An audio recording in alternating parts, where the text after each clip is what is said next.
Greetings, One Hobby. Don't go home before evening.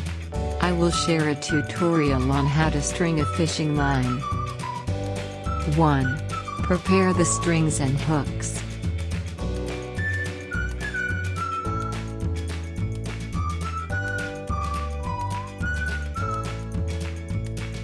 Two. Fold the rope in half and put it in the eye of the hook.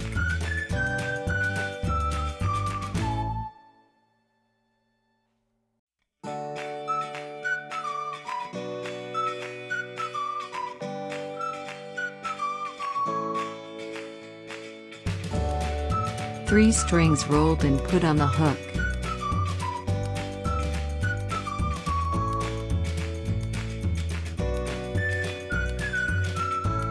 4. Pull the strings tight.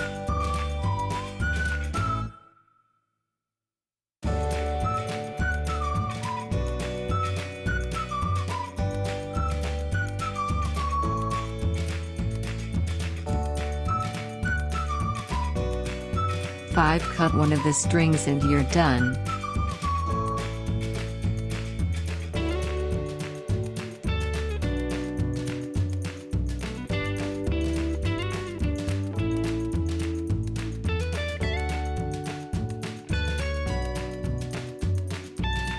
Thank you for watching my video.